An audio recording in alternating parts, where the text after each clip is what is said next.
The next is, if you have your documents, pass them on to the clerk to cross-check with what we have on you.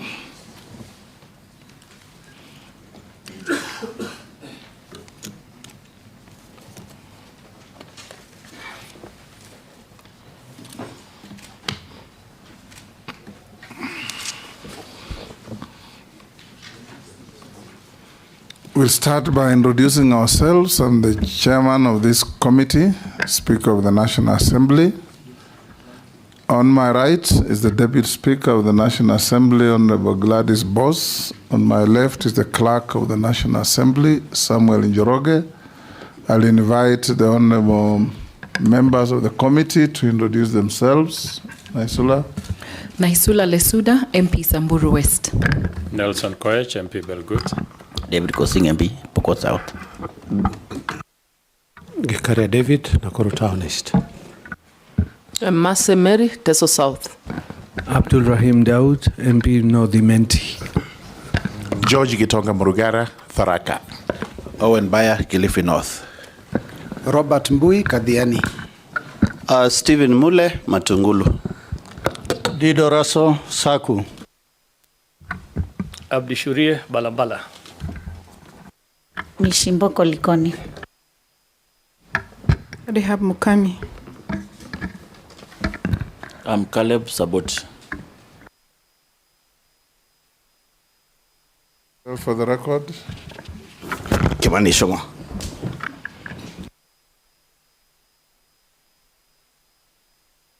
For purpose of these proceedings, you'll be referred by everybody as nominee. So nominee, introduce yourselves by name, educational background, work experience, and your key competences that make you believe you are suitable for the appointment to which you have been proposed in under 5 minutes. Thank you very much, Mr. Speaker and honorable members of this committee. My name is Salim Mvurya Mgala. I have a master's degree. I also have a bachelor's degree from Egerton University. I also did my KCSE at Mpeketoni Secondary School and primary school at Mvurya Primary School. Mpeketoni in Lamu? Yes, Mpeketoni in Lamu. Mr. Speaker, I come to this vetting session also having served as the first governor of Kwale County, and I also worked different positions in international non-government organizations. I also come to this vetting committee as the immediate former cabinet secretary, mining, blue economy, and maritime affairs. I come to this committee, Mr. Speaker, having served the public for over 10 years. Mr. Speaker and members of this committee, I also have leadership, management, and administrative skills that are part of my competencies for this process. I come to this vetting committee also with a formidable track record of performance in different spheres of the public, having transformed the county of Kwale socially, politically, and economically, and also having provided leadership in key reforms in the Ministry of Mining, Blue Economy, and Maritime Affairs. There are quite a number of details, but because of time, I want to present myself before this committee and before Kenyans as a candidate, as a nominee who has the formidable requisite experience to manage the affairs of the Ministry of Investment, Trade, and Industry. Thank you very much, Mr. Chairman. Thank you. I'll invite the Deputy Speaker to ask the first question. Honorable Mvurya, I will ask you questions, one relating to where you're coming from, so we know how well you performed from your previous Ministry of Mining and Blue Economy, and then to the ministry that you're going to. First, I'll start. I would like you to tell us about the key deliverables that can be attributed to your tenure when you were the CS for Blue Economy, Maritime, and so on. Taking into account some of the issues that are raised, in 2023, there was unexplained deaths of cage farmers in Lake Victoria. What did you do about that? There was also, when you came into office, there had been a report in 2019, the performance audit report on monitoring of mining operations by the State Department of Mining. And an act of parliament, the Mining Act, had been passed when you came into office. So Kenya said that, the report said that currently only 1% of our GDP is attributable to mining, yet it should be as high as 10%. And another thing that was raised in that report is that we've had mines that have not been restored, which has become areas of criminal activity. There's also been deaths around unlicensed and properly regulated mines. So how did you work when you joined office to enhance the sector's oversight, improve licensing conditions, and to ensure that we have responsible mining practices? On where you're going, I'm reliably informed that the Ministry of Trade, where you're going, also has a Kenya Bureau of Standards under it. Tell us what you will do to ensure that you curb the issue of counterfeit products and substandard products and contraband products coming into our country, particularly ethanol, which has caused the big challenge of illicit brew, because people are smuggling the ethanol through Uganda and Tanzania, because I think the duty in Kenya is much higher. And lastly, also the banned pesticides that are banned and have been confirmed to cause cancer, that are coming through our borders and are being cleared by KEBS. Thank you. Nominee, you can answer those. Thank you very much, Honorable Chair and Honorable Gladys, for the questions that you put before me. First of all, when I reported and assumed office at the Ministry of Mining, Blue Economy, and Maritime Affairs, this was a very new ministry. The three topics have been there before: mining, fisheries, blue economy, but in terms of having it as a ministry, that was the first time. So I did provide leadership in carrying out key reforms to ensure that that ministry can achieve the mandate and also can make a contribution in the economy of our country. And the first reform that we carried out was the reform around licensing. Before the reforms, licensing was very haphazard, and therefore what has happened now is that we have now an organized licensing system where investors apply through the online cadastre, and then we have structures that review and recommend licensing. And even as I left office, the process of licensing is up to date, and it is now working according to procedure. As a result of that, the moratorium was lifted in October last year, and licenses over 1,200 are now getting processed without any challenges. The second thing that is key for reforms is the testing and sampling.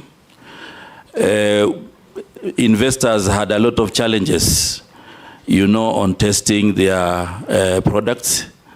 And therefore, I led reforms that have now devolved 8 labs across the country. So now we have decentralization, and investors can easily now do their testing across the country. There's one more that is still under reform, the Madini House, which I also had committed to the committee at that time, and it is also in good progress. I also provided leadership in instituting reforms on value addition, and as we speak, we have quite a number of investors across the country that are doing value addition, because exporting of raw minerals denies the country a lot of revenue and jobs. If you go to the Western region, for example, we have an investor in gold refinery, 5.8 billion. In Elgeyo Marakwet, you have Flospa. We have an investor, 4.8 billion. In Vihiga, we have an investor, 2.5 billion. And we had also mapped other areas of the country. Right now, there's an investor who is ready to do 11 billion of iron ore in Taita Taveta. That will also benefit Tharaka in an area called Kithiori and part of Kitui. You know, so that bringing on board of investors is part of my achievement in the ministry. And we also organized the artisanal mining individuals into cooperative societies. Now we have about 300 cooperative societies that are ready for licensing across the country. I provided leadership in gazetting 29 artisanal mining committees that will be giving permits on the ground so that people do not have to travel away from where they are. We took the issue of illegal mining very seriously and safety, and proposed measures to have a mining police unit that is responsible for some of the issues. So I take note of the issues you have raised about the insecurity in some of the mines. So the mining police unit has been very critical in making sure that they work with the county security teams to ensure that some of these issues are being addressed on the ground. In terms of mine restoration, each of the applicant for a mining license, they have to attach an environmental restoration plan, which they do as they report, and they also do as they exit. And we have compliance teams to ensure that this can be observed. The other thing is that mining was understaffed, and we have quite a number of staff now who have come on the ground, and things are moving on. On blue economy, many people, many Kenyans had not understood the blue economy and fishery sector, and we instituted reforms also to ensure that we can inspire the economy of the country through blue economy. As a result, we provided mapping in the Indian Ocean and Lake Victoria so that we can allow for lower level value addition units and infrastructure that are going to help fishermen and other stakeholders in the sector. So as a result, we did mapping from all the way Lamu to Kwale, and also from Busia to Migori, and identified areas for basic value addition. As I speak, these value addition points have now been contracted, and they will be helping fishermen to delay sales so that they can fetch good price. On that note, we also provided leadership in ensuring that we reform the beach management units into cooperative societies. Right now, we have around 240 cooperative societies in the fishery sector that are going to be very useful to engage with the economy in terms of capacity building, but also in terms of engaging and being linked to financial institutions. So right now, the government is now ready to invest 1.4 billion in the coast region for the landing sites, and the government is also ready to invest another 1.5 billion in the lake region, all the way from Mulukoba to Got Kochola in Migori, where those structures have been identified. Since independence, this country has not had an industrial vessel. We licensed the first one, which is going to be providing, avenue for industrial fishing and provide 4 billion every year in terms of income in the Indian Ocean.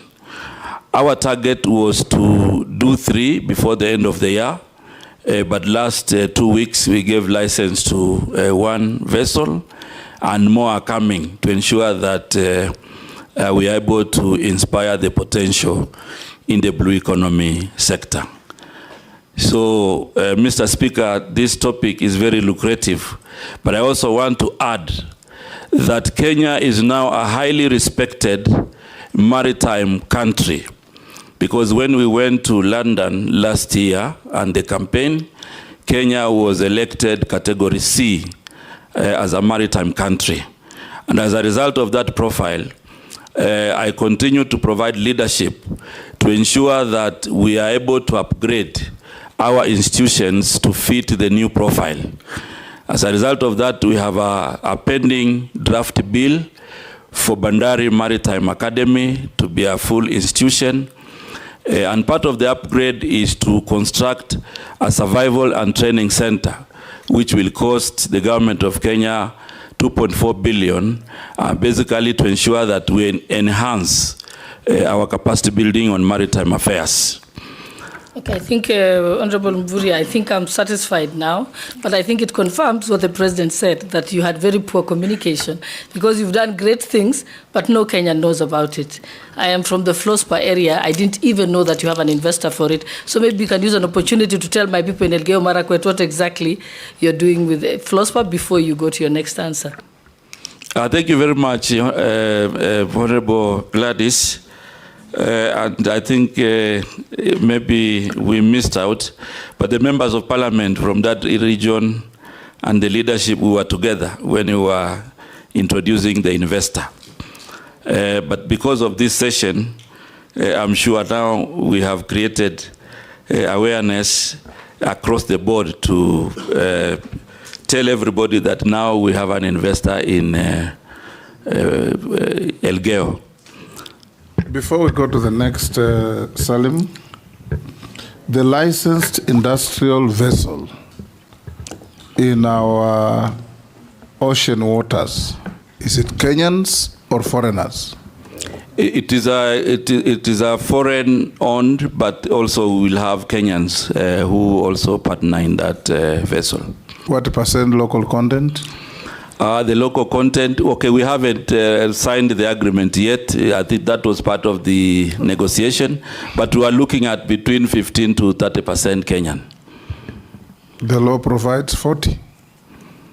That was the initial negotiation, and the negotiations have not been closed, so I'm sure anyway, now my colleagues will take over and move. We'll ask whoever will be taking over. Exactly. Majority Leader? Thank you, Honorable Speaker. Honorable Speaker. Remember, strictly one question each. Honorable Speaker, CS nominee, EAC, the East African Trade Community, trade negotiations.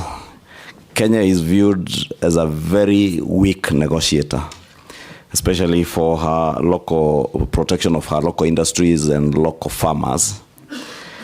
And I would want to hear what you intend to do, should you be confirmed in this ministry, to be a good negotiator for Kenyan industries and more so farmers. Yesterday, the Honorable Mule here, or the day before, was speaking about tomato farmers onion farmers, potato farmers, egg farmers, poultry keepers in the country not being able to sell their produce locally because of the proliferation of cheaper products coming from the East African community countries.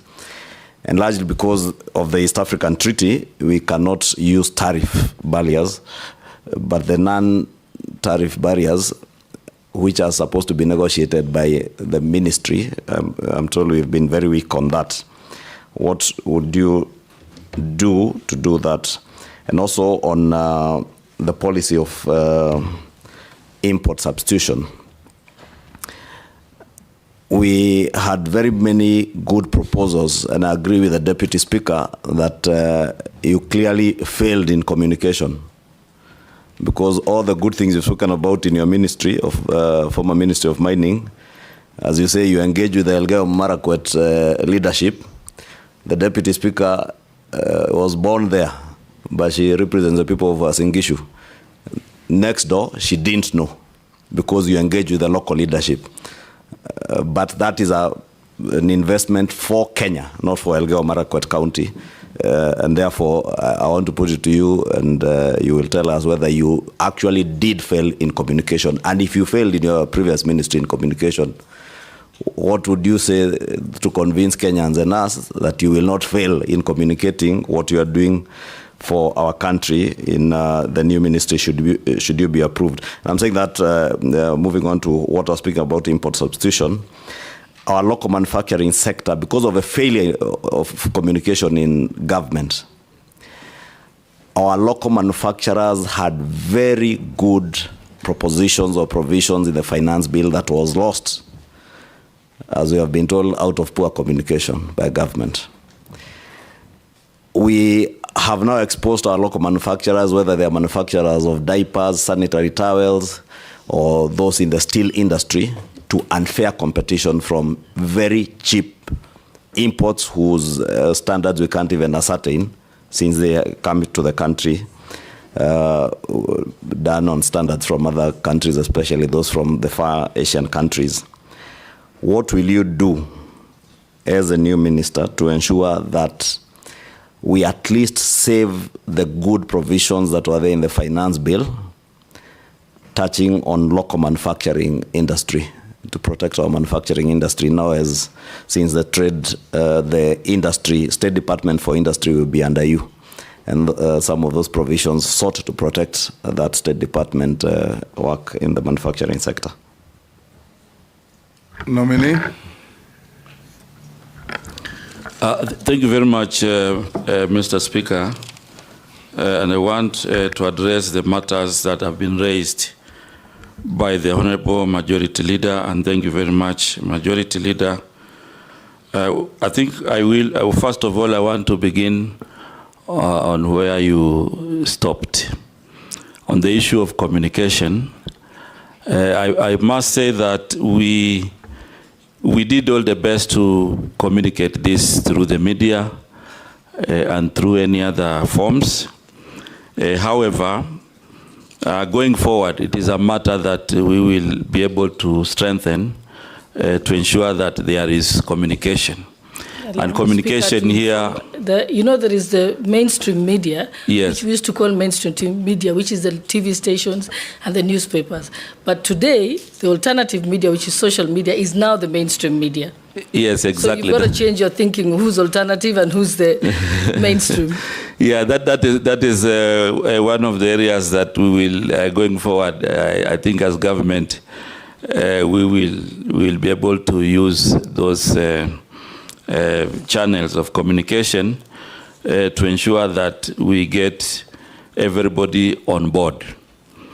On the matter of local manufacturing and the industry in general, that Honorable Member alluded to the fact that there were good things in the finance bill which were meant to revamp, some of the local manufacturers.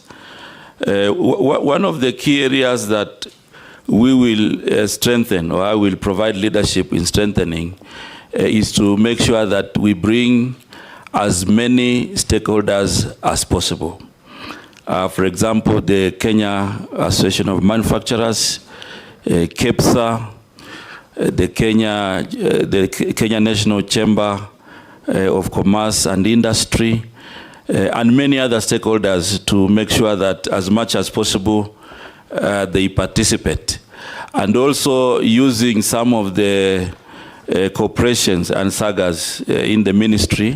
Chair, on a point of order, maybe the nominee did not get my question right, because those are the processes you are describing. Yeah. I was asking, should you get nominated? Yes. And you find, for instance, the provision to levy excise duty on sanitary pads that are fully finished products from, for instance, China, was in an endeavor to actualize the import substitution policy to support local manufacturers. That particular provision was lost in the finance bill.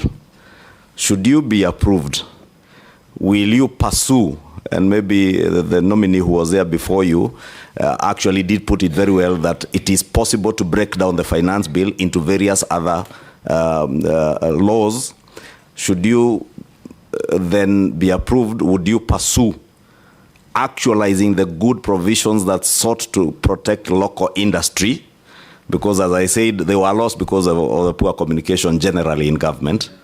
So my direct question is, are you going to pursue the import substitution policy and protection of local industry, should you be approved, and bring legislative proposals to Parliament to actualize that which was lost? Oh, yes. Nominee? Yes, Mr. Speaker. I think the answer is yes. Because, you see, if we had very good proposals that inspire the economy and they were lost, what I'm committing to this committee is that we will, and I will provide leadership in the ministry to pursue them. Because if we are to inspire the local manufacturing, then as government we need to have a deliberate policy to ensure that either we impose levies or we reduce levies to ensure that these manufacturing industries can survive. So the answer is yes. I will be providing leadership in pursuing these good things. But as we pursue these good things that were lost in the finance bill, Mr. Chairman, I also want to insist that we'll have a robust engagement with stakeholders who may not have seen this before, so that the decision that is finally made is made with all stakeholders in mind. So that is, and we will use all manner of communication to ensure that we are able to paint, the positive gains of these particular good things in the finance bill. So this is something we will pursue, Mr. Speaker. The second point about weak negotiation for Kenya, I also want to commit that we will change the tables.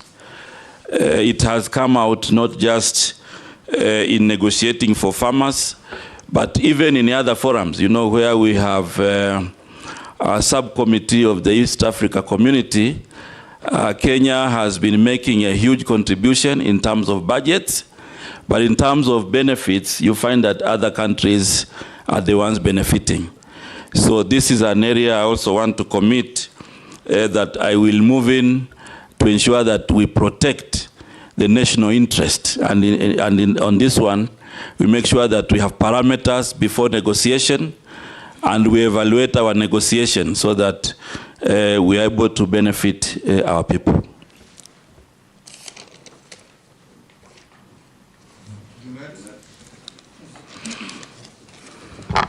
Thank you, Chairman, Mr. Speaker. Mr. Speaker, I have one question for the nominee, and it's in relation to the docket that is going now. Even though I come from an area where his previous docket was important to them. But now that we have been told to ask only one question, let me go to the future. The past, the one who's coming is what I will ask, whom I will ask. So, Mr. Nominee, let's go to manufacturing. And you know very well that manufacturing industry employs many people, contributes a lot to the economy of this country, and that's where economies that have developed emphasized their efforts on long time ago. So the manufacturing sector in Kenya now is facing significant challenges, Mr. Nominee, with many industries shutting down actually, production plants or downsizing operation. This is because the key issues they are raising is high taxation, increased cost of power, ease and cost of doing business, unhealthy competition from imported finished goods. And then neighboring countries are seemingly looking more attractive to them because of those issues. Some of those who have relocated business to these jurisdictions, if approved as a Minister for Trade and Industry, what are you going to do to reverse this sorry state of affairs, Mr. Nominee? An additional question to that. It's almost a similar. As a Cabinet Secretary nominee for the Ministry of Trade and Investment, how do you plan to protect local industries and provide adequate financing for micro, small, and medium enterprise in the manufacturing sector, especially considering the significant decline of foreign direct investment as a share of GDP from 3.1% in 2011 to 0.3% in 2022? Salim, let's take the next person. If you have no question, we pass. I may not have a question, but I have something to say. Thank you, Honorable Chair. Honorable Mvurya, many Kenyans think or say you are a desk minister. You only sit on your desk and run your ministry from your desk. Why am I? And one of the evidence they are giving is that where you are as Minister for Mining, many counties are mineral counties or mining counties. And for example, West Pokot County is seriously a mineral county. If you have somebody in West Pokot who is Mvurya, or is Honorable Mvurya, they will be thinking you are actually a governor of Kwale. Nobody will remember these 2 years that you have been a minister, Honorable Mvurya, in all honesty and truth. Nobody. So now you are going to a ministry which is also very important, which is industries. And all counties are going, the bottom up, they are going to be maybe industrial centers. Are you going to run your ministry from the desk where you are in minerals? Thank you, Speaker. Short questions. Thank you very much, Mr. Speaker. Quickly. I want to confirm that I'm not a desk minister. I'm not a desk minister. I was in West Pokot because of the clinkerization program, the 45 billion. I was in Kithiori with Mheshimiwa here, confirmed.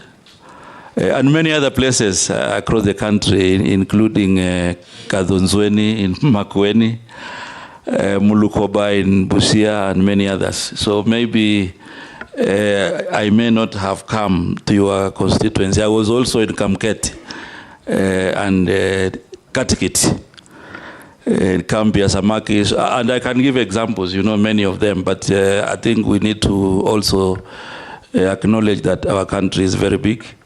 And you cannot be there at the right time. Remember also, Mheshimiwa, this ministry was fairly new, and we had also to put structures in place before we go out there. But I have a lot of field information, which I can give you here to confirm that I was not desk, including visiting Ndarawe, the first minister of the Republic of Kenya, to visit Ndarawe looking for coltan in that area, and I was with the Member of Parliament. So I think we have quite a number of visits that we have done. But again, I want to say that we will visit Kenya. I will visit Kenya as much as possible. On the matter of protecting the local small and micro enterprises against foreign investors who might have big capital. One of the things that I want to bring to Parliament, and we will work together, is that currently there's a lacuna in legislation to protect the local investors. And one of the critical things I want to commit we bring in this House is the trade Development Bill and the Trade Development Policy that is going now to provide a clear dichotomy about the foreign and the local investors. We put it in law. I know even previously there was a case of China Square which was handled, but I want to bring it to this house that we have a lacuna in law, and the first thing we will do together is to ensure that we review the Trade Development Bill, we review the policy to ensure that we have inclusion of this kind of protection, so that we don't just do protection as a matter of impasse, but as a matter of policy and law. The other law that we will need to revise to ensure that we anchor our actions in law is also the Investment Act 2004, to ensure that it also recognizes that kind of arrangement where we protect our local manufacturing. The other question by Mheshimiwa Junet, it is true that we have a big challenge with manufacturing now. You know, we have a target to move it to 15% in 2027 and 20% in 2030. But if you look at the trends, there are quite a number of challenges that also challenge the manufacturing sector. And one of it is the cost of power, which Mheshimiwa has mentioned. And the cost of power is something that we can also do negotiation with our colleagues in the Ministry of Energy, so that we see the kind of tariffs that will be encouraging manufacturing, and the kind of tariffs that do not encourage, we review them, so that we provide an enabling environment for manufacturing. That also goes with also the taxation. But more importantly on manufacturing, manufacturing also required an enabling environment. And currently what is happening is that manufacturers would want a plug and play arrangement. They come to the country, there's a shorter process for licensing, you show them where to work, and they can work. Currently, we have a big challenge with the issues of land. You find that many manufacturers would want, you know, big pieces of land. It is not there. However, because of the special economic zones and also the export processing zone, there is an opportunity there to ensure that we create an enabling environment for manufacturing in our country. And maybe these are some of the things we will discuss as we go along. Speaker, maybe I could add one from Kenyan, who is asking about those special economic zones, CS, that nominee that you have mentioned. A number of these special economic zones now are being seen as havens for tax evasion. And a number of people who are in those special economic zones are importing products apparently for use in the SEZs, but they dump them in the domestic economy. What are you going to do to stem, the Kenyan is asking, what will you do to stem the abuse of the SEZs as tax evasion havens? The action that I will take as the Minister for Trade is to ensure that all the manufacturers pay tax. So we'll use the institutions in the ministry to make sure that we enforce compliance.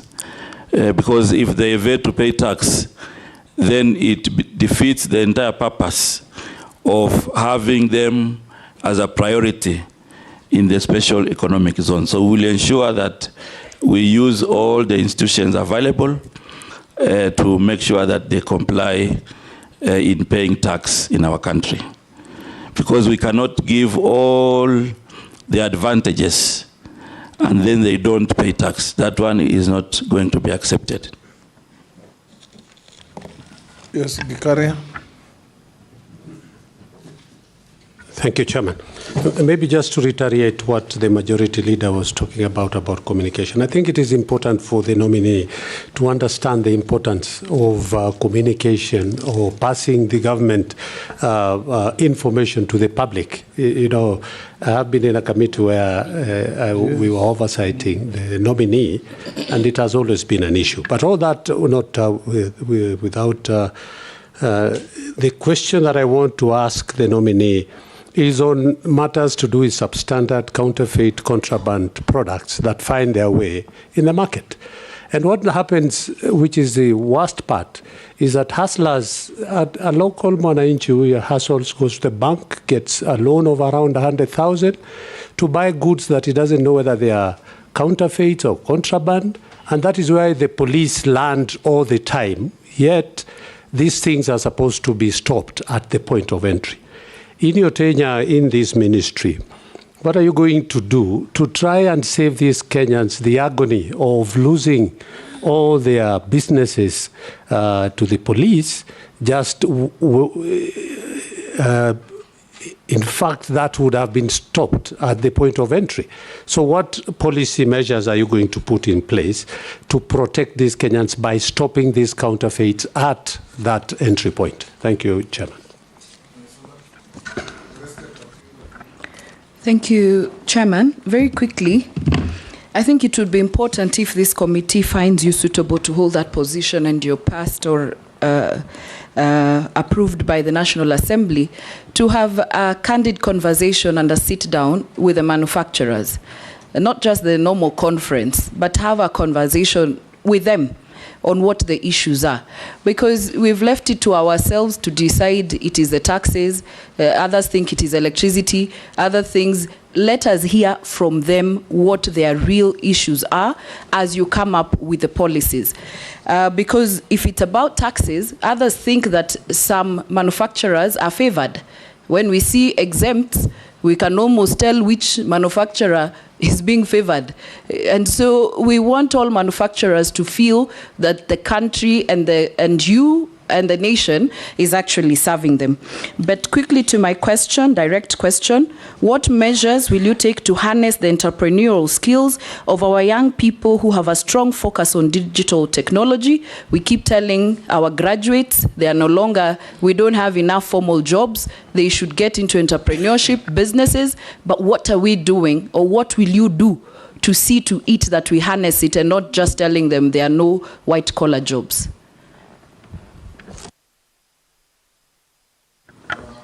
Go to Mary. Thank you. The nominee, I have just one short one. Short question. Yes, short question. One. To appease the previous one. Yes. I want to confirm that even Tesos South Alupe area was visited, if not by you, by your counterpart in migration department. There was some mining activity. This relates to your former ministry. There was a mining activity right at the border, at Alupe area, at the neighboring countryside. Even the soil from the mining site has actually blocked the stream that is separating us and the neighboring country. The concerns of the community there are safety of the people. The houses are cracking, a lot of health issues, too much dust, and also fears regarding to the extent of the mining activity towards the Kenyan side. So my question is if you could give a comment to allay the fears of the community as to what has happened, whether they are safe, whether our minerals underground are safe. I think I leave it there. Thank you.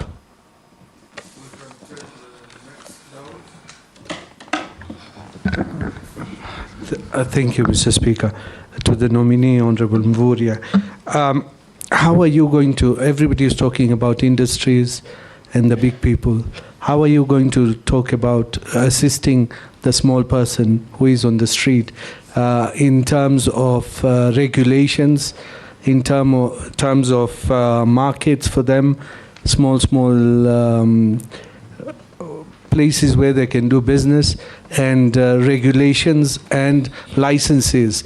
Because you see, the licensing, I know it is in the county governments, but how are you going to look for them for the markets, export of produce, and the MTF, I think, third term, medium term, was done up to 2022.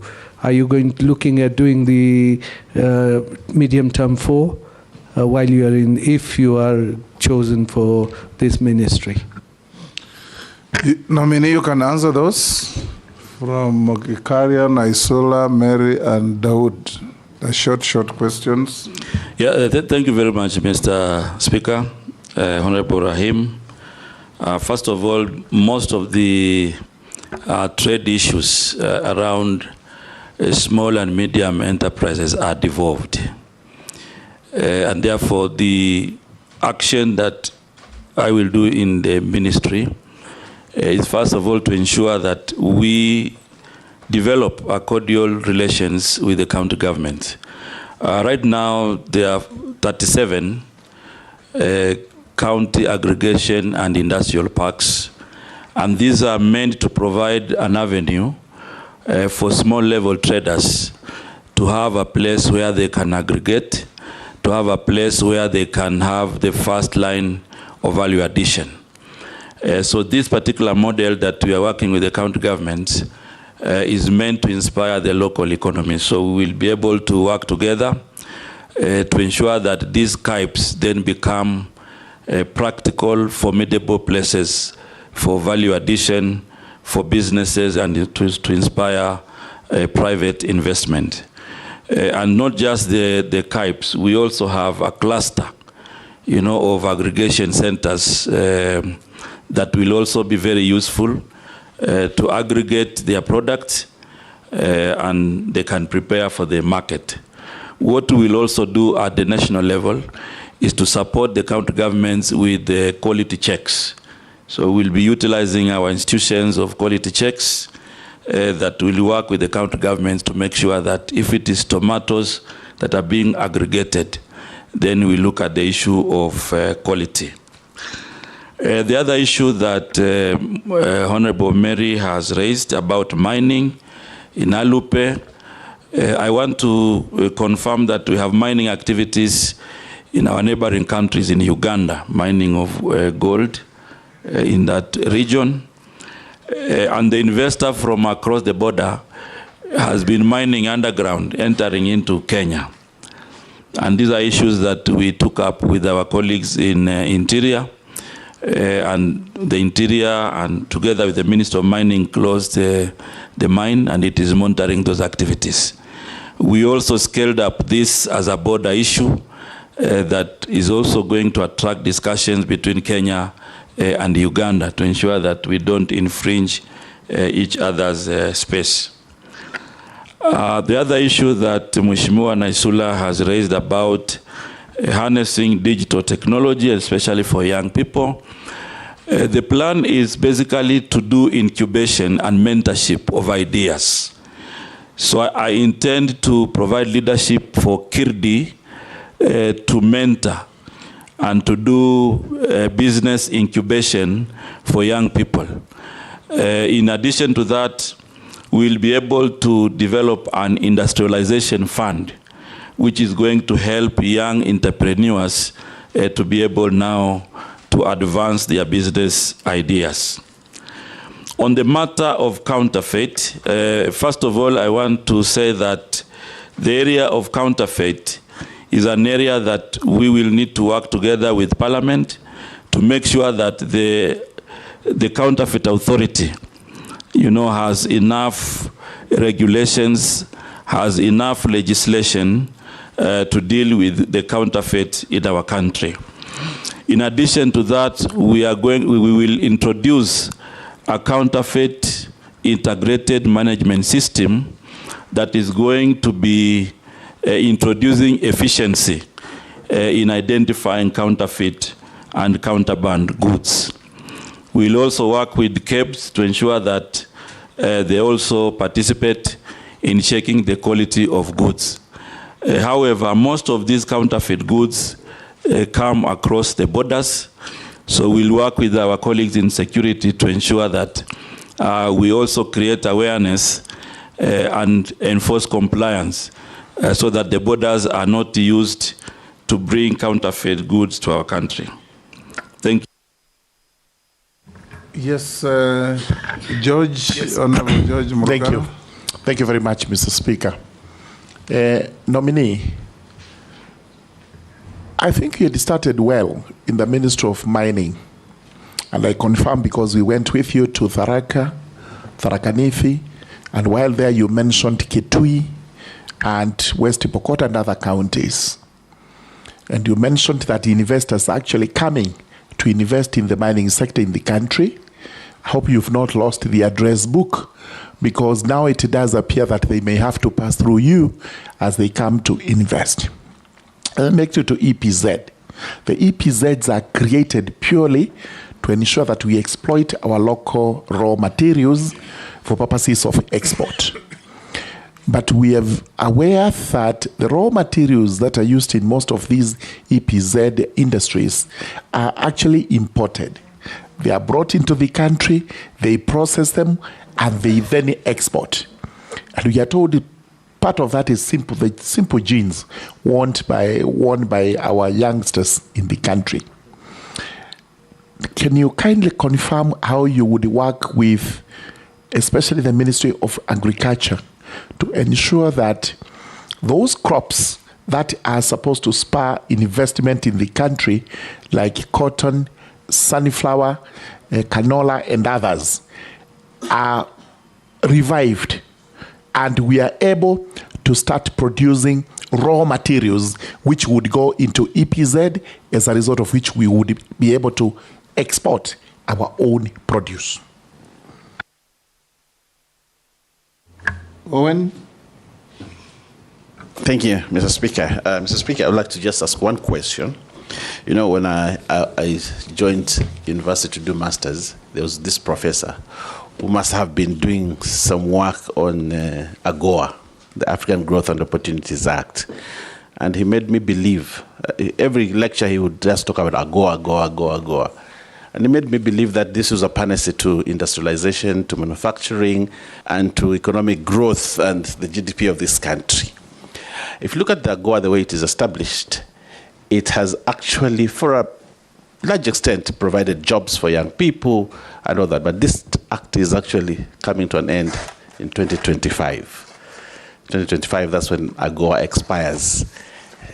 I have fear myself about it because I know the process and what AGOA is and the negotiations. How are you going to ensure that this AGOA treaty, especially for Kenya, is extended so that we can continue to benefit from it, and that the people who have invested heavily in manufacturing, in the industries that are supported by AGOA, do not lose their investments, and the young people do not lose their jobs, and the country does not lose on the revenue from AGOA. In short, what are your plans about AGOA, its expiration, and going forward? Thank you. Yeah, thank you, Mr. Speaker. Nominee Salim Mvurya. Historically, Kenya was a preferred destination for foreign direct investments. In fact, major multinationals are operating in Kenya, and their distribution and manufacturing networks. But however, you have seen that they have left this country in droves as a result of punitive, erratic tax regime. Sometimes it's cheaper to produce elsewhere and just send to Kenya and then distribute from here. Corruption by state officers, and this is in immigration, in customs, in standards, in physical planning, in environment, even sometimes at the county, like a case in point is a Tatu City in Kiambu.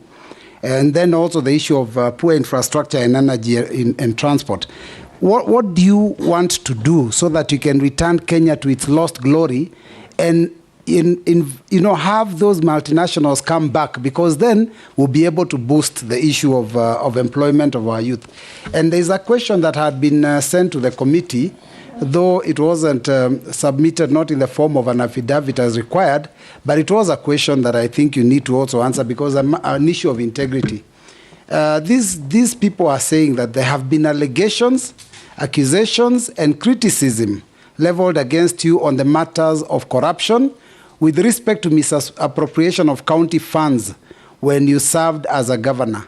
There is no details. They are just asking, what is your view on these allegations, and how will you build public trust and demonstrate that you are capable of dealing with stopping graft in that ministry?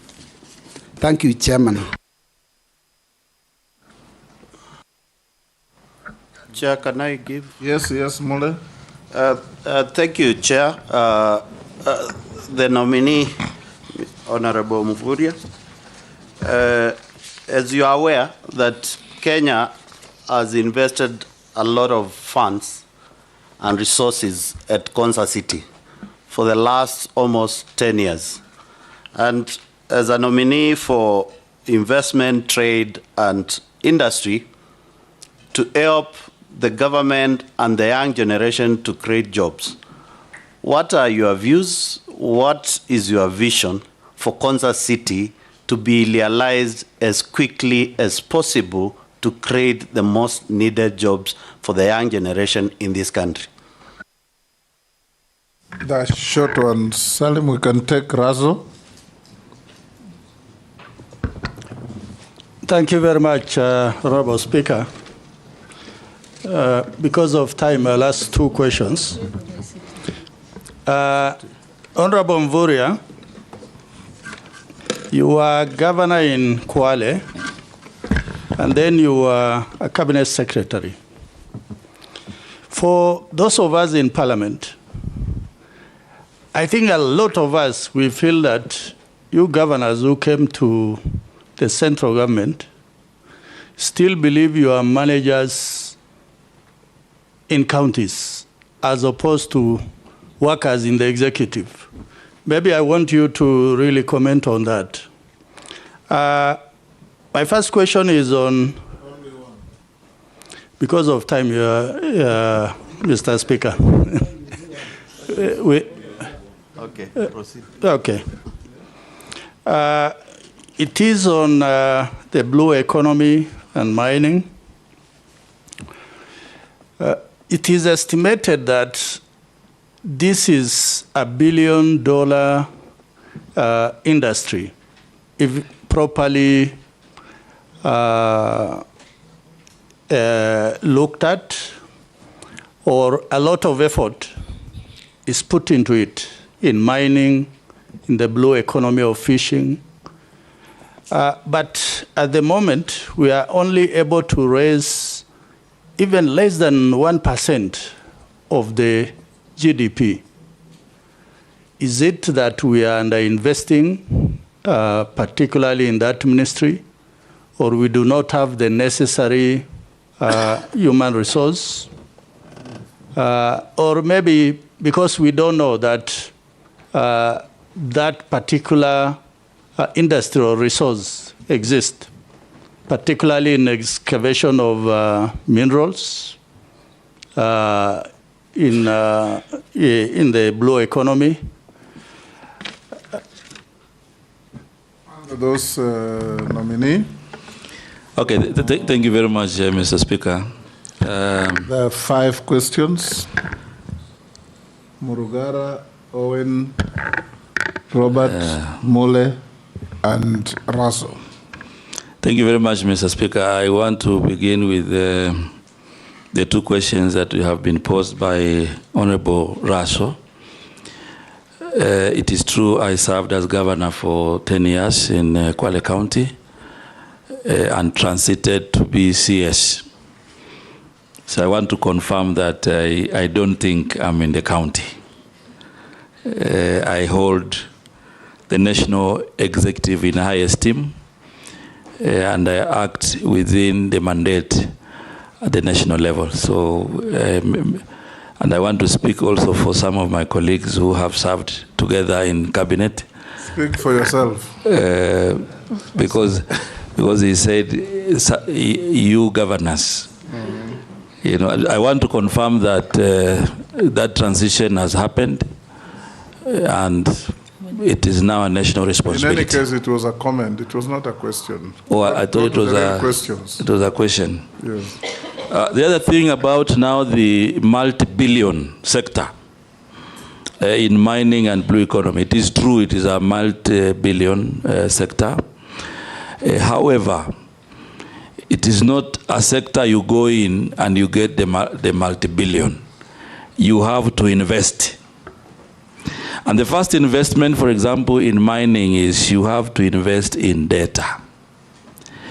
If you expect to reap revenues, then you need first of all to invest in data. And that is why it is critical to mention to this House that exploration going forward, government should invest a lot in exploration.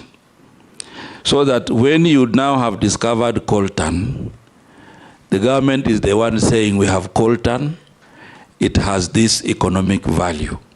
Then now you move to investment. But when you have minerals as part of occurrences, you cannot reap the billions. And I give you an example, Mheshimiwa. The little actions that we took in the ministry to just reform licensing and the basic data. Right now, the investments in mining this year will be 221 billion. The investments I mentioned earlier, there's one in Kajiado, clinkerization, 60 billion. So if you combine, you get 221. But it is a sector you have to invest first. Invest in licensing, invest in mapping, because you don't expect an investor to come and do prospecting.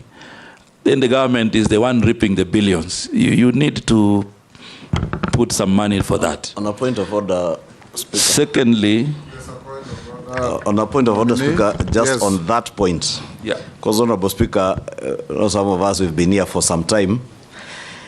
And I believe that's why probably Honorable Raso is asking that question. Because data is available, CS.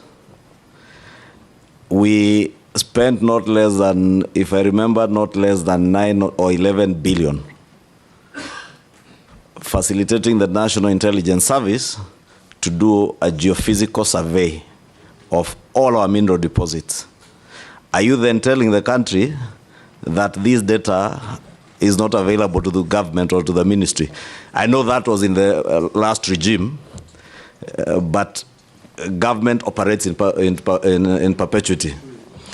And therefore, if that data, and we spend public resources on it, and I say that because I was the chairman of the Budget and Appropriations Committee when we allocated the first 5 billion shillings for that geophysical survey.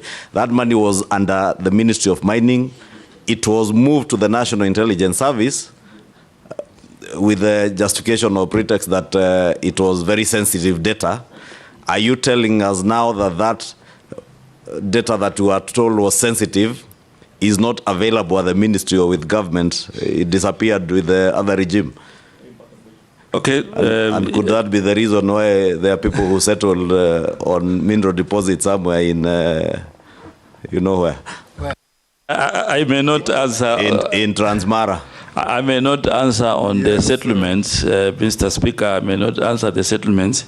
But what I want to say is that that geo survey gave us what we call mineral occurrences, and there are 970 across the country. Mineral occurrences are indications. Like now, if you fly the plane in Tharaka, for example, they will show you, some basic information on iron ore, on lithium, and something like that. Once you do the occurrences, you need to come back and do a process we call ground truthing. Ground truthing now is the actual drilling of saying that in this area there are some minerals, coltan in Nachola, for example, in Samburu. Then ground truthing, you go back and now reconfirm. And now ascertain, is this of economic value or is something that is just for superficial? So that is the process that requires another investment. The good thing is that before I left, we have done 24 counties, and I think the technical team is reviewing data. So once you have that information, that is specific, you can now tell an investor, in Kenya, we have coltan in Darawe, in Alale, in West Pokot, of this value. Now that is the kind of information, Mheshimiwa, that we need to invest in. The second thing, the question also had blue economy. It is the same way with blue economy also. It is multi-billion, but it is not multi-billion on arrival. It is multi-billion on your initial investment.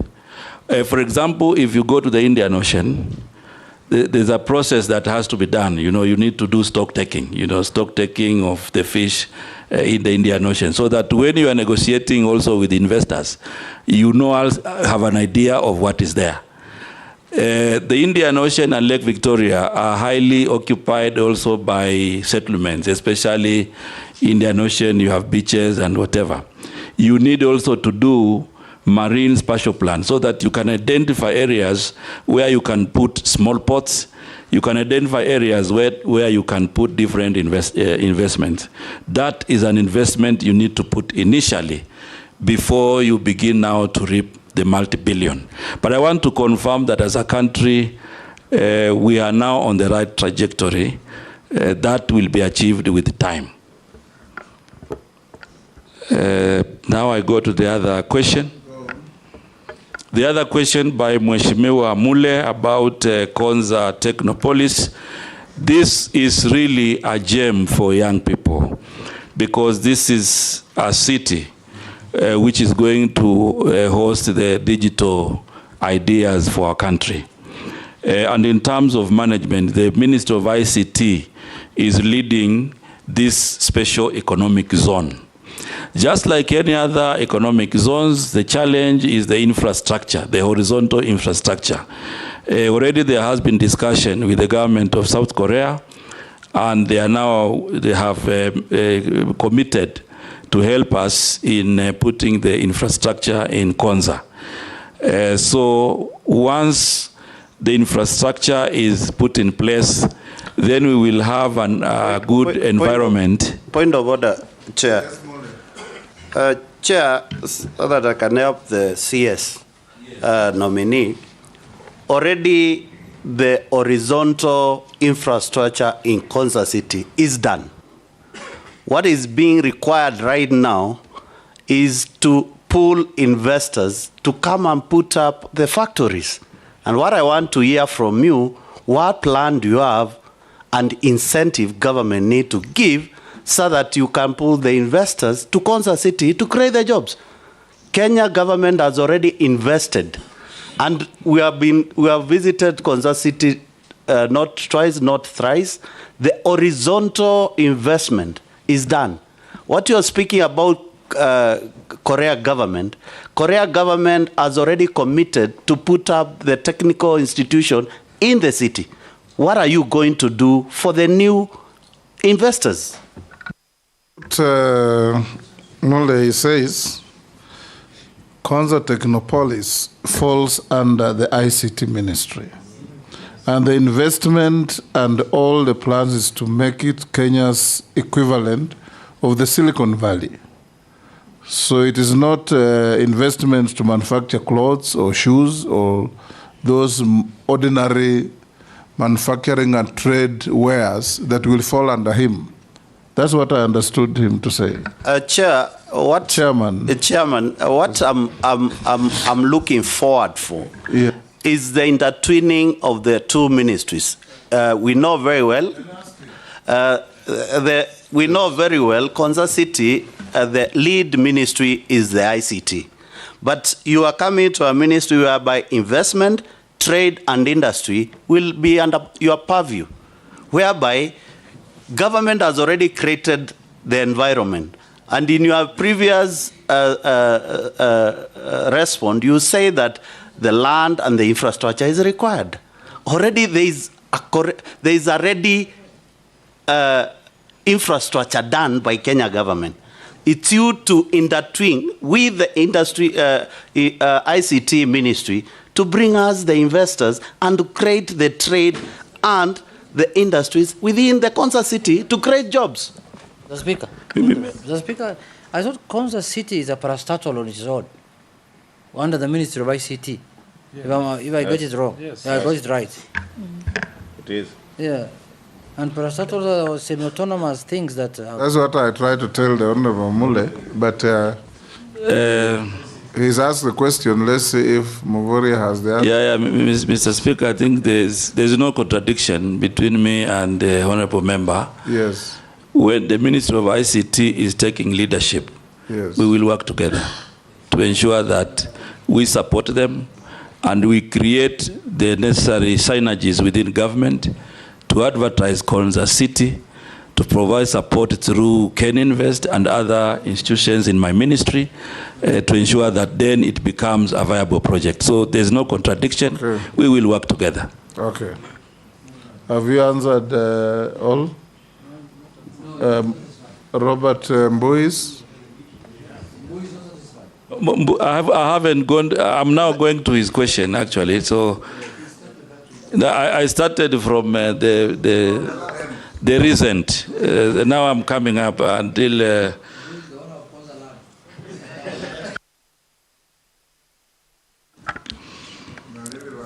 yeah, I think Mheshimiwa Mbui had a number of issues. Some were comments, but I will try to speak to them. The allegations of misappropriation, Mr. Speaker, when I was governor, have not been brought to my attention. I have not heard from any government institution alleging misappropriation, whether it is EACC, whether it is DCI, whether it is the Auditor General, whether the control of budget. I am not privy to any allegations on my integrity. And he also said so that there was no evidence to that. But it's good to put the record straight. Yes. Secondly, there were issues that Mheshimiwa raised about the foreign direct investments. And part of what we will be focusing on, the special economic zones, the EPZ, is basically to inspire the foreign direct investment. Right now, I think we have Naivasha, which there are quite a number of investors who have now reported electric vehicle manufacturers are now in Naivasha. We are also doing Busia. Busia is ongoing. So in a nutshell, what I will do, I will provide leadership to ensure this enabling environment that the government has earmarked to inspire investments, I will make sure that they come to fruition. Of course, there will be other issues that we will deal with together with Parliament, issues of taxation, issues of incentives for ease of doing business, including making sure that when investors report to Kenya, we have minimum restrictions. There are some investors, when they come here, we tell them they have to do some local registration or those kind of things. But that we will deal with you as Parliament to ensure that we together create an enabling environment for foreign direct investment.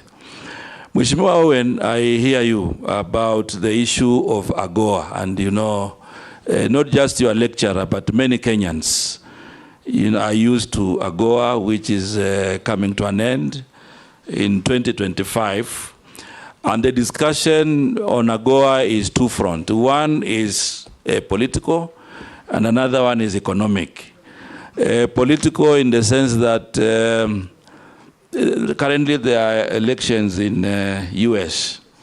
And in between, the Congress might not sit to discuss AGOA. However, as government, we've already made our position known as Kenya position, that our wish is AGOA to continue, and that has been put emphatically. Didn't the government sign a trade agreement with the US, or is not yet signed? on AGOA? No. Not on AGOA. AGOA is not just about Kenya, it's about Africa. It's about Africa. So you have to go corporate with the rest of Africa. Exactly. So I think the other issue, Mr. Chairman, that I wanted to bring on board is that we all know AGOA and the deadline. The government of Kenya, through the ministry, is also in discussion with the US government for the strategic investment partnership. That is ongoing, and part of what I will be taking over upon approval by this House is to ensure that, we discuss graduating, this STIP into a market access arrangement and a comprehensive free trade agreement. Those are some of the things that I want to commit that we will be putting on the table.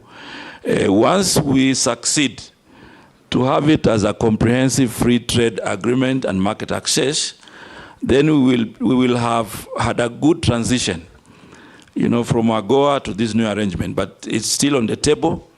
There's a meeting next month on STIP, and I'm sure these are some of the ideas that we'll be leading as Kenya. The other question by Mheshimiwa George Murungaru, on, I think there are a number of issues that he mentioned, some comments. It is true we went together to Tharaka. We actually flew together to Kithiori. We saw the iron ore, and there are many things. I want to assure you, Mheshimiwa, there's an investor who is now coming into that area. That's part of the handing over I will do, but also because I'm in investment, we will work with my colleague because he's going to be putting up a value addition point in that area and immediately employ between 500 to 1,000 Kenyans in that area. So that's about the mining. The issue of raw materials, Mr. Speaker, I want to commit that we are working with our colleagues in agriculture. We will work with our colleagues in agriculture to revive the raw material crops that can support local manufacturing. And one of these is cotton. Already within the ministry there are projects, Ginary. The Minister of Agriculture is already providing cotton seeds in parts of the country. Mapping has been done. Engagement with county governments has already been done. And I commit to continue this conversation so that we can have raw materials for our local industries, but also for the EPZ and for export. Part of these raw materials also means sunflower, because the importation of edible oil is taking a lot of our budget, and it is the desire that we inspire local manufacturing so that edible oil can be value added here in the country. And instead of importing, we can also export to other places in Africa. I hope. Sharia, yes, you have done all of them. Sharia. Thank you, Honorable Speaker. Mheshimiwa Mvurya, the Trade Ministry, in collaboration with county governments, has been and continues to implement the county aggregation and industrial parks. In your opinion, do you think there has been enough publicity and stakeholder engagements? And what strategies or approaches will you adopt to forestall these projects turning into white elephants? Thank you. Thank you, Mishi.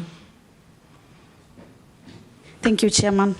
Chairman, before I ask my one question, I just want to put a rider on what our nominee has just said, and because it affects my constituency, and this is about the special economic zone, you need to know that there is what we call Dongokundu Special Economic Zone, which is situated in Likoni constituency, where I represent.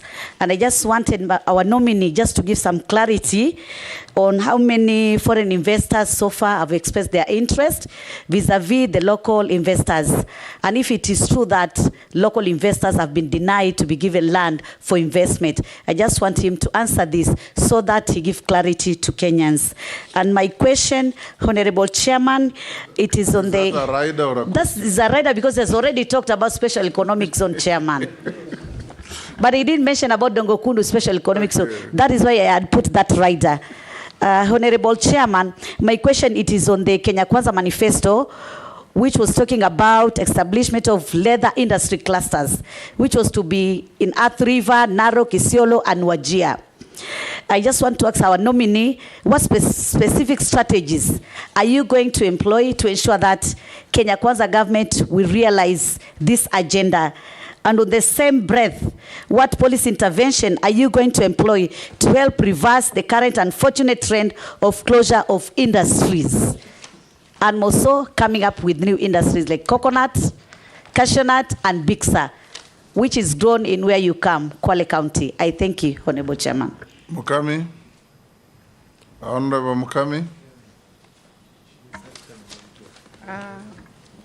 Honorable Speaker, my question is considering the legal challenges to the Finance Act 2023 and the significant role of small and medium-sized enterprises, SMEs, in Kenya economy, what steps will you take to ensure that new tax regulations are fair and supportive of SME growth, while also addressing the broader goals of economic stability and trade enhancement? Thank you. Caleb. Thank you, Honorable Speaker. Our nominee, you must have looked at the developmental states and how their path to development was based on, especially the ones that took the route of trade surplus, that is the advantage of the exports over the imports. Some they call it mercantilism, where you put more rules and the standards to make sure that the exports surpasses the imports to develop your nation. It has proven in many, especially the South Asian countries of Taiwan, South Korea, and Japan. This one requires a regime, a set of rules and principles to guide it. The general agreements on tariffs and trade is one of the regimes. Of course, it has transformed now to the World Trade Organizations to encompass the service industries and the intellectual properties. But where does it put the Kenya, the global south? Do we find it fair? Are we guided by fair regimes at the World Trade Organizations that enable us to have this mercantilism advantage to us, the trade surplus, as a factor of development? You, as a new coming minister, if you are approved, which regimes and how will you maneuver through these international organizations that are always unfair to the global south? But the last week I had to raise as a point of order, but I knew I'm going to speak. The question of Honorable Kimani Ichung'wah was very pertinent, Mr. Speaker, because I'm also aware a lot of money has been put to survey by the NIS. But most importantly, Speaker, is that most of the nominees we vet here, they have a lot of promise on what they are going to do. Once they get to the office, they say there's no money for implementation. But we need them to tell us, is there even a paper you wrote requesting for funding that if this one is provided for, then this one will be actioned upon? Nominee. Thank you very much, Mr. Speaker and members. I want to begin from Mheshimiwa Caleb.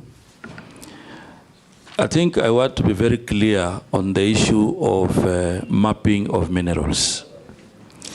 As I said earlier, this process was done. You know, the resources that were allocated For that activity, it was okay. It was done. Identified 970 mineral occurrences. Then the process of ground truthing began also with the budget that we had. And now 24 counties have been concluded, and it will continue. I want to be understood that on matters mining and all other areas that have been put before, these are areas that you need to do initial investment before you reap the benefits. I think that is the... I've said that 3 times. I've said it 3 times, but now Mheshimiwa brought it back. That's why I'm saying it again. Allow me to save time. So it is not an issue of... The question was just clear. If there is any evidence of you requesting maybe the Treasury that if we have this funding towards this project, then you're able to discover our minerals. Just that. Mr. Speaker, I didn't complain. I was giving you the concept of investing and reaping. However, all that I committed in the first vetting, I was able to do. So on that one, I can pen off on that one. The other issue about World Trade Organization and engagement with Kenya government. The World Trade Organization, in my understanding, is an organization which gives broad policy framework for countries. However, when now you want to do specifics, you do negotiations specific to the area that you would like to have advantage. And therefore, I want to confirm that upon approved by this House, I will engage World Trade Organizations at the global framework level and also provide leadership on now specific negotiations. For example, if you are doing negotiations with a certain region, then that is a specific discussion. However, the general framework has to be within the World Trade Organization framework. So the World Trade Organization may not necessarily be a hindrance, but when it comes now to the specific discussions, that is where negotiators and governments have to be very careful to ensure that their national interest is upheld. And on the matters of tariffs and many others, I want to give an example. You know, last year, just one statement, imposing levy on clinker has been able to bring a lot of investments in clinkerization in our country. So the tariffs are being employed by government selectively and deliberately to address a particular policy implication. And I'm sure these matters of tariffs and taxes, the ministry will not just conclude. The House of Parliament will be very critical in having discussions on the kind of levies and tariffs that will apply for certain agreements, for certain products, and for certain negotiations. So I think I want to commit, Mr. Speaker, that the ministry, upon approval, will not make these decisions in isolation. We have National Treasury, we have the National Assembly, and the matters of tariffs will be for all of us. The other question that Mheshimiwa Shurie had asked, whether the KIPES will be white elephants. I want to confirm to you, Mheshimiwa, and this House, and Mr. Speaker, that the KIPES will not be white elephants, because if you look at all the counties, they are addressing a particular value chain. And that value chain is so dear to those counties that we cannot afford to drop the ball. So I will use all my skills to ensure that we properly engage. I will use my skills to ensure that we get the right business model strategically to ensure that the KIPES do not become white elephants. The other question by Mheshimiwa Mishi on Dongo Kundu. And I want to say that I have not skipped Dongo Kundu, Mheshimiwa. It's a very, very important project for Kenya. And it covers Kwale County and Mombasa County. The current situation with Dongo Kundu is that we are now moving on with the implementation of infrastructure. JICA has come in to support the government of Kenya. And also KPA is providing leadership in this project. We have 1,648 project affected persons who will be compensated. There's 384 acres of land in this area. They will be resettled and properly compensated before the project begins. Currently, there are 72 investors who have expressed interest. Unfortunately, I have not been able to dichotomize whether local or foreign. But I'm sure going forward, we will have a chance to classify them, and then we will see who is foreign, who is local. But the commitment I want to say, Mr. Speaker, is that we will ensure that there is fairness in the allocation of land in Dongo Kundu. On matters leather, it is a very critical value chain in the Kenya Kwanza plan. It is also a critical value chain in MTP4 because Kenya has abundance of leather, and we actually have a target to, get income from leather to the tune of 120 billion every year. What is happening, Mr. Speaker, is that right now we will be working on the value chains, and upon approval, there's already Kenani in Athi River, which has been identified, as part of the leather industry that is going to host the value chain there. And therefore, we are on schedule. We know there's Isiolo and many other counties that will participate, and we will work, I will provide leadership to ensure that we work with everybody and all counties involved to revive the leather industry in our country. That also goes for other value chains. I think Mheshimiwa also raised the issues of cashew nuts. And already with Kirdi, we'll provide leadership with Kirdi. There's an open area in Malindi, which is earmarked for cashew nut value addition. So we'll be working with government agencies and also the private sector to ensure that we get value addition investments in these crops. And part of what we're already doing is that on coconut, we have an investor, Kentest, where they are also doing value addition for the products within coconut. So this is a trajectory that I commit to continue to ensure that we capture all the value chains that are going to be useful to the economy of our country. Mheshimiwa Mukami, on the issues of finance bill, I think both the 2023 and the 2024, it's not all lost. There are good things there, and I commit to keep the good things, to engage widely, to ensure that those that will be supporting the micro and small enterprises are also brought forward to support Kenyans.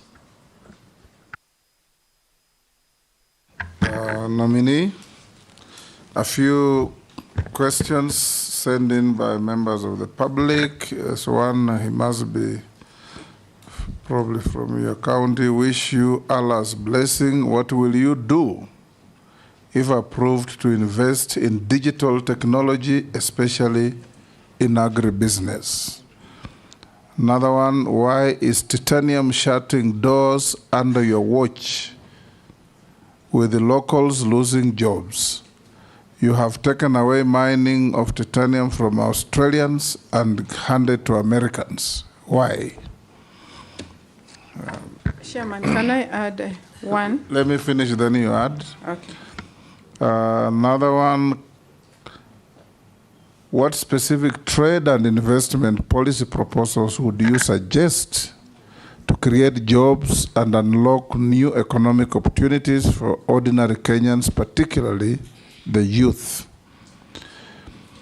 Kenya has a vibrant startup ecosystem, but many young entrepreneurs face challenges in accessing funding and support. How will you foster a more supportive environment for startups? And what measures will you introduce to attract investment in tech and innovation? Next, with the rising cost of living, affordability is a major concern for many households. What measures would you recommend to reduce the prices of essential goods and services? And how will you make it easier for local businesses to provide affordable products to the public? The next, small businesses are the backbone of our economy, yet they often struggle with challenges like access to finance and markets. What specific strategies would you propose to support small and medium-sized enterprises, SMEs, and make it easier for them to thrive? The next, with the rapid growth of the digital economy, many Kenyans are looking for ways to leverage technology for businesses and personal growth. What proposals would you recommend to support digital entrepreneurs and ensure that all Kenyans have access to the benefits of e-commerce and digital trade? The last is Kenyans are proud of locally made products and want to see more made in Kenya goods in the market. What initiatives will you pursue to support local manufacturing and encourage the production of high-quality Kenyan products? Those are some of the questions from Wanainji who are watching these proceedings that I have sent us to ask you. Honorable Speaker, can I ask mine? Yes, yours or Kenyans? Kenyan. Yes. We wanted to train on beans, githeri, dengu, lentils, and bazi. But from the letter, it says it will cost us 120,000 for every product. That is killed. That means per product, per formulation. How are we going to afford that? And yet, we are urging our young Kenyans to start small businesses. Thank you. Russell. Thank you, Speaker. What emerging markets hold the greatest potential for Kenyan exports, and what support is available to help businesses penetrate these markets? Mr. Speaker, one more. Yes, Caleb. How will the nominee for trade ensure there is balance between the government's appetite for tax and enable environment for investors in the country? This is because reduced taxes is one way of enhancing an enabling environment for trade and wooing investors, ensure predictable tax regime. Okay, go ahead, Salim. Those are Kenyans who are watching you perform here, sending in their questions. Some of them you have been touching on them along the way, but you can answer those that are fresh. Thank you very much, Mr. Speaker, and I want to thank all the Kenyans who are actively watching this vetting, and also for their questions that they have raised to ensure that they get responses. The first issue of digital technology. Digital technology, there's a commitment to have Konza Technopolis, to provide that opportunity on technology, and I'm sure young people will be beneficiaries of this. What I want to commit to this Kenyan who has asked this question is that I'll be part of this program to ensure that young people benefit from this program. The second issue about titanium and closing. I want to make it very clear to all Kenyans, Mr. Speaker, that the closure of base titanium has no relationship with me, the ministry. The closure of base titanium is related to the depletion of resources. Last year in October 2023, they wrote a letter. Financial resources or mineral resources? Mineral resources. Last year in October, they wrote a letter to the ministry indicating that they have now exhausted the mine, the titanium that they have been mining in the area that they were given a license. The same base titanium has applied for other areas in the country. They have applied in Lamu. They have applied in Tana River. They have applied in a very small area of Kwale County. And those applications have been gazetted and they are under consideration. I'm sure my colleague will be taking over the decisions of those applications.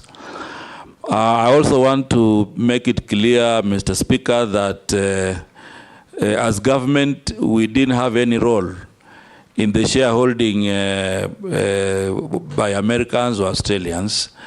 Base Titanium is a private company, and therefore when people buy shares, it is not that I'm the one who has given it to Americans. So I want it to be very clear. But I also want to say that we have a post-mining land use committee, which I did institute, and it is going to discuss with the stakeholders on how the post-mining land is going to be used. And I want to urge this Kenyan who has asked this question to also participate actively in this forum so that they can decide on the post-mining land use. The other question related to issues of trade. As I said earlier, we will work with the Parliament to ensure that we review the trade policy and trade law so that it can be more inclusive to support local investments and have a framework that can also support funding. The issue of support ecosystems, as I said earlier, Mr. Speaker, already we will be working under KIRDI to provide mentorship and business incubation. I will also provide leadership to set up the industrialization fund so that those business incubators can benefit from this program. Yes, the cost of living and issues of prices. I think this may not fall squarely on me as the CS when I'm approved by this team here, but it is also relating to many other. Not when, but if. If approved by this team, Mr. Speaker, the issue of prices and the cost of living, it touches, many aspects of government, and therefore, as multi-agency, we will be working closely to ensure that this is done. However, there's a point of order from Junet. However, yes. Okay, carry on. However, there are also some aspects that we can handle as investment, trade, and industry, especially on working with the Ministry of Agriculture, for example, to ensure that we inspire and encourage, production. And when the production is enough and it has surpassed, like now, what we have, then I will provide leadership to ensure that we have a warehousing receipting system, that takes the surplus to the warehouse, and that then we can use it to bring down prices at some point in the year. So we'll be working to make sure that we have that warehouse receipting system to aggregate surplus produce and to make sure that farmers and other business people in that are not captive of cartels. The other issue about SMEs and access to finance and markets Part of the reform that I will propose upon approval is a situation where the big manufacturers work with the small, medium enterprises. We have a situation where manufacturers are the ones transporting their last mile product. We want to bring regulation, we want to bring a policy and a law that allows the small, medium enterprises to be subcontracted, you know, to be able to deliver to the last mile. This is part of the reform that I will be proposing upon approval. Again, on matters of e-commerce, now that we are focusing more on technology, the ministry will also be working on making sure that we strengthen our presence through e-commerce. People can make the advertisements, they can have systems to pay, and all this. So we'll be working with stakeholders and Parliament to ensure that this comes to fruition. The issue of local products in the local market, I think I also agree that as Kenyans, we are very proud when we buy Kenya and build Kenya. So in this front, I'll be activating the Ken Invest and the Kenya branding agency to ensure that we promote the local products. Most of our products are not properly advertised. And part of the reform is to ensure that Ken Invest and the Kenya Export Promotion and Branding Agency come to this field so that we can have a lot of advertisement of our local products and of course work on other issues of quality, look at our quality laws, whether they are sufficient, and propose amendments where need be. The other question by Mheshimiwa Mukami, which is very specific, it has a very specific cost. Mr. Speaker, I would wish that I give commitment to work with the Mheshimiwa and many others to look at this issue of training at 120,000 per value chain. I'm sure many small business people will not afford this. And this is a commitment that we'll be discussing on how this can be reviewed and how we can strategically position Kirdi to support more Kenyans in the value chains that are being suggested. Mheshimiwa Raso talked about how Kenya is positioning herself on emerging markets. Mr. Chairman, we already have efforts that I wish to continue upon approval by this House. One is that we already have the APA, the Economic Partnership Agreement, with the European Union, which is giving us an opportunity as Kenya to consider a new export market. However, Mheshimiwa Speaker, this APA, or the Economic Partnership Agreement, many investors locally and even producers may not be aware of some of the advantages and opportunities that exist.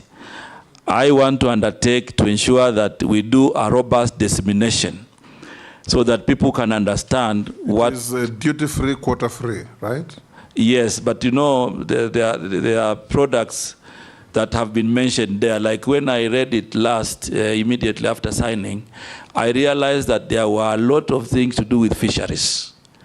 So we took it upon the ministry to engage the EU on how we can have specific actions and specific implementation framework on matters related to fisheries and blue economy. And that discussion has gone on. There are many others, you know, that affect different ministries, different agencies. And these are 900-page documents, Mr. Speaker. So it requires dissemination positively, especially for those that... You will be the focal point if approved. I've already committed to do that. It will be your duty then to tease out everything and disseminate to action areas. Exactly. I've already committed that, Mr. Speaker. Yes. Secondly, Kenya is also opening new fronts, especially now. I know we have COMESA, we also have SADC, and we have the East Africa Community. East Africa Community is giving us a new market of around 300 million. But that combined, we are also will also provide leadership in the tripartite free trade agreement discussion so that we can open a new market of 600 million people in North Africa, East Africa, and South Africa. That will also become an advantage.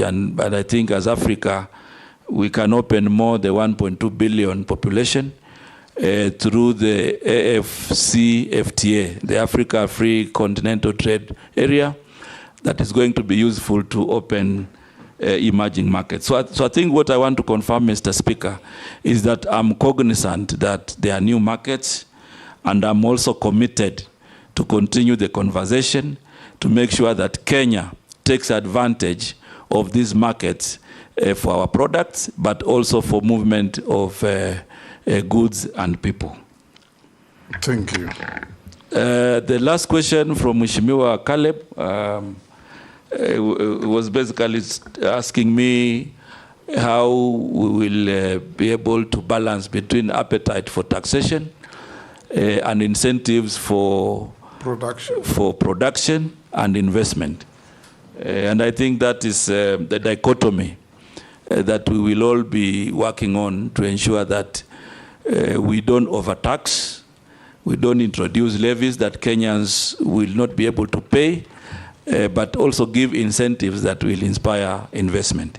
I want to give an undertaking, Mr. Speaker, that I will be committing to ensure that when we are doing this discussion, of course, it does not just rest with my ministry, but even other ministries, we will be alive to the fact that we cannot overtax Kenyans.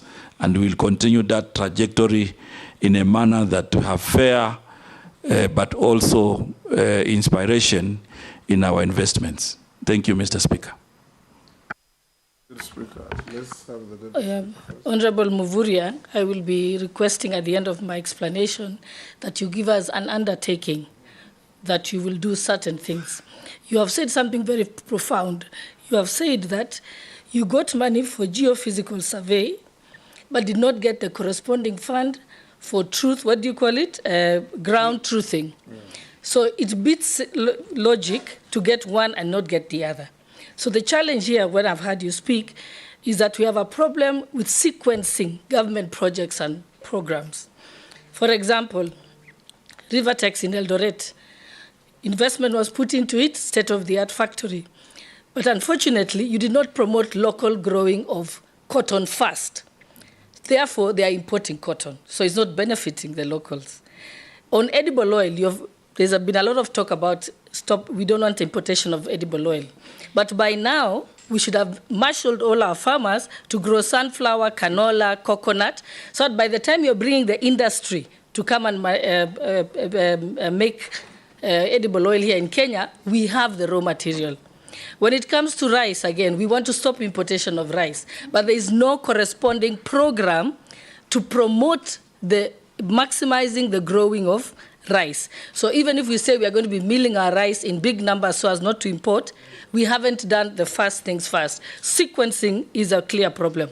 On the issue of clinker, we have put levy on clinker, but we did not ensure that we have sufficient clinker deposits in the country and that are already being mined, so that as we put the levy, we ensure that we have enough deposits in the country. That is why the price of cement has hardly changed. So can you confirm that when you become the minister, if we confirm you, of investments, trade and industry, you will ensure that you have a Gantt chart at your desk, a dashboard where you can actually make sure the sequencing is correct for it to make economic logic? Because that seems to be the only problem. Do we have your confirmation, sir? Speaker, on the same, during the finance bill on the sanitary towels, it's the same thing. The raw materials are expensive for the manufacturers, local manufacturers, and that is why during the amendments, Honorable Leah now brought amendments to exempt the raw materials. So there has to be a sequence, not just putting taxes on the on the imports, and we're not dealing on the raw materials. He hasn't given assurance. He will give when he starts answering. Mr. Speaker, there is one issue I wanted to bring in conclusion to the attention of the nominee. Mr. Speaker, in the ministry is going to, in the 2 years that have passed, or 1.5 years, there was a program that was done in that ministry of importing edible oil of billions of shillings through KNTC. And that edible oil ended up staying in the stores of KNTC close to a year, I think, until it expired, or it is still there, or it was sold. I can't ascertain. And recently, the managing director of KNTC was taken to court, I think last week or the other week. And the government looks like the government lost colossal amount of money, billions of shillings. And that program was meant to lower the cost of living. At that time, the cost of edible oil was very high, so it was thought that if it is imported, it can reduce. But it ended up coming here more expensive than the locally manufactured one. So how do that ghost is waiting for you in that ministry if you are approved by this committee? Are you willing to go into that ministry with that kind of ghost, or what do you think? I'm sure you have done your survey, or how will you handle that matter? Because it's going to wait for you there. And maybe as a supplementary to that one, a quick one, do we still need KNTC as a trader of commodities in the current world, free market?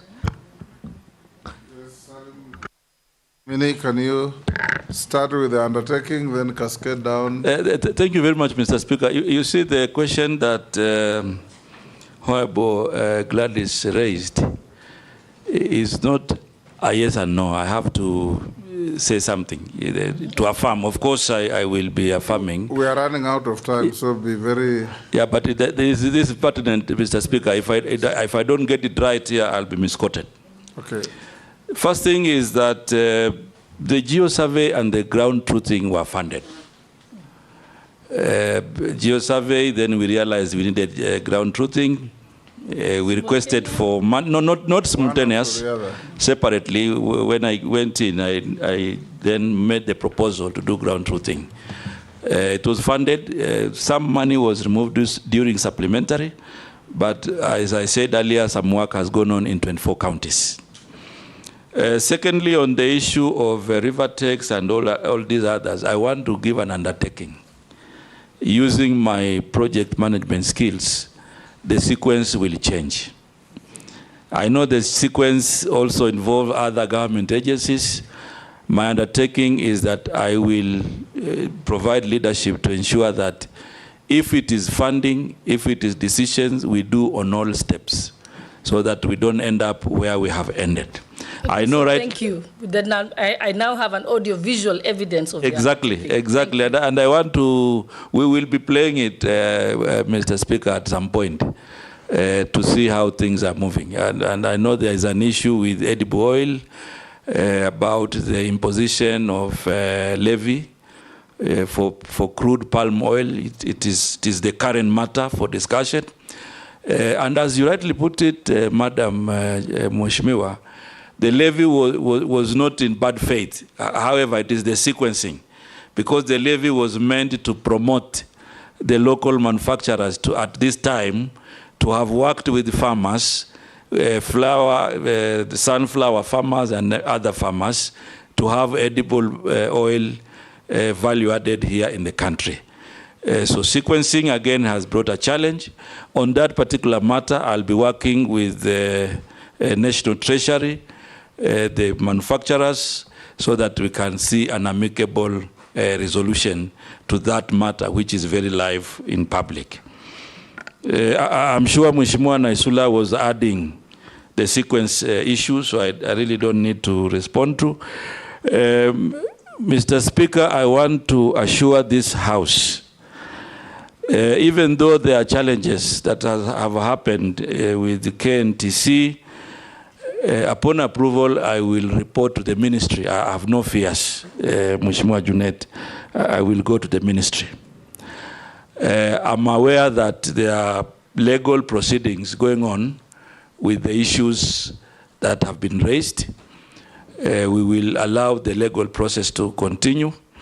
But the action for me upon approval is to now rethink KNTC and see how we can do basic reforms to make it more effective or make other decisions. So, Mheshimiwa Ichung'wah, that is something that I'm also thinking about, seeing the kind of reforms.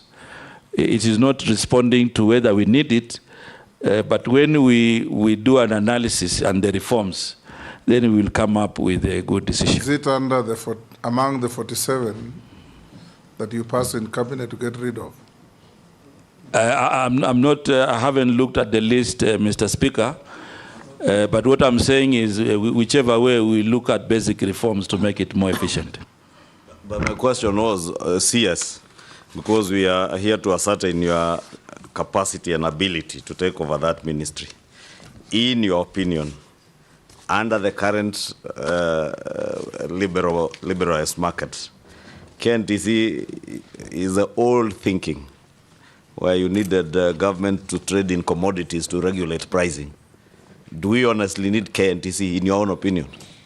In my own opinion, Mr. Speaker,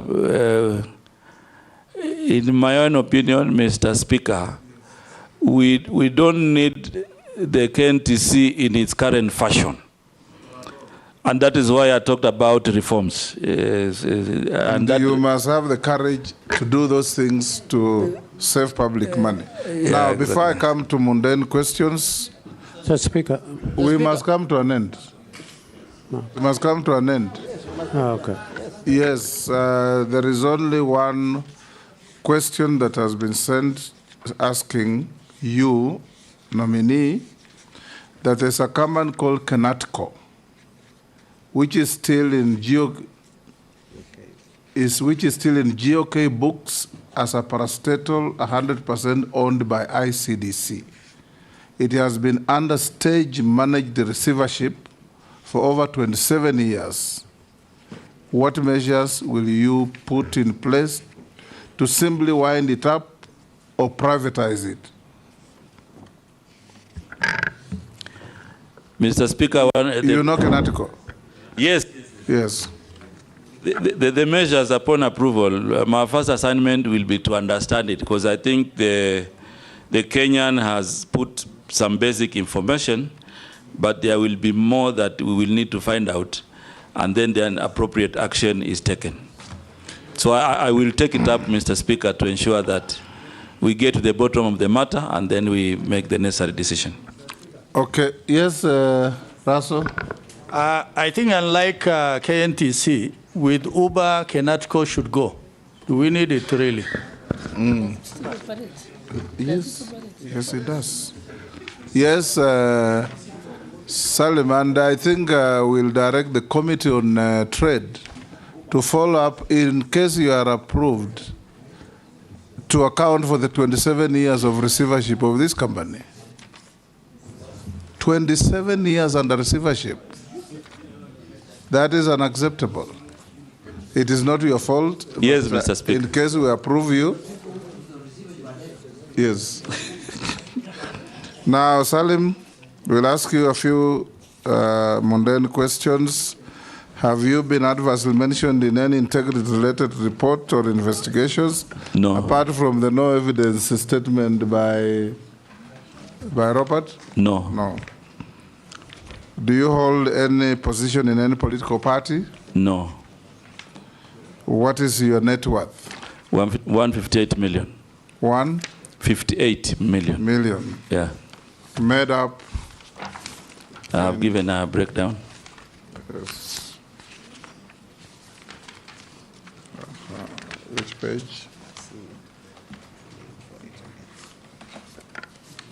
Your assistant is just laughing there. He should be helping us. to identify the page because you should have carried documents. Is that your assistant? Yes. I can't see because, you know, now I'm facing you, Mr. Speaker. There's a gentleman who walked in with you. I believe he's your assistant. He's sitting there looking very happy. Yes. Mr. Speaker, it's page 6. The assistant is fired. The MPs have found the page. Yes, MPs have found the page and have done the work of your assistant. Yes, we see what you have. When we last vetted you, what were you worth? 120. 120. Yeah. So you have had a growth of 38 million. Yes. How did it come up? The value of the property, some property were completed, and yeah. Okay. Good. Mr. Speaker, point of order. Yes. In his CV, yes, he says he went KCPE in 1779. Those are typos. He's not from the ancient land. That's the more reason why you should fire your assistant. Your assistant. Mr. Speaker, yes. Just, Waziri, from your declaration of wealth, have you benefited from the mortgage scheme as a cabinet secretary? Recently, but it is not concluded yet. Not concluded yet, yeah. So it's not part of this? Yeah.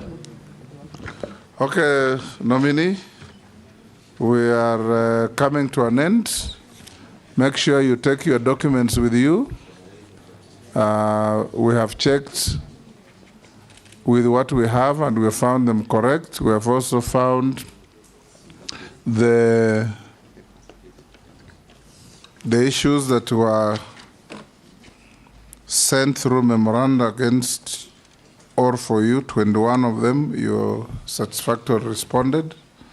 So unless you are lawfully held, you are discharged to go to your other duties. Thank you very much, Mr. Speaker, for this opportunity and members of this committee. This discussion has been very good. It's a good opportunity to engage. And my final appeal is that this committee finds me suitable to serve in the Ministry of Investment, Trade and Industry. Thank you, Mr. Speaker. A good afternoon. This has been perfect on time. Sergeant, you may escort the nominee.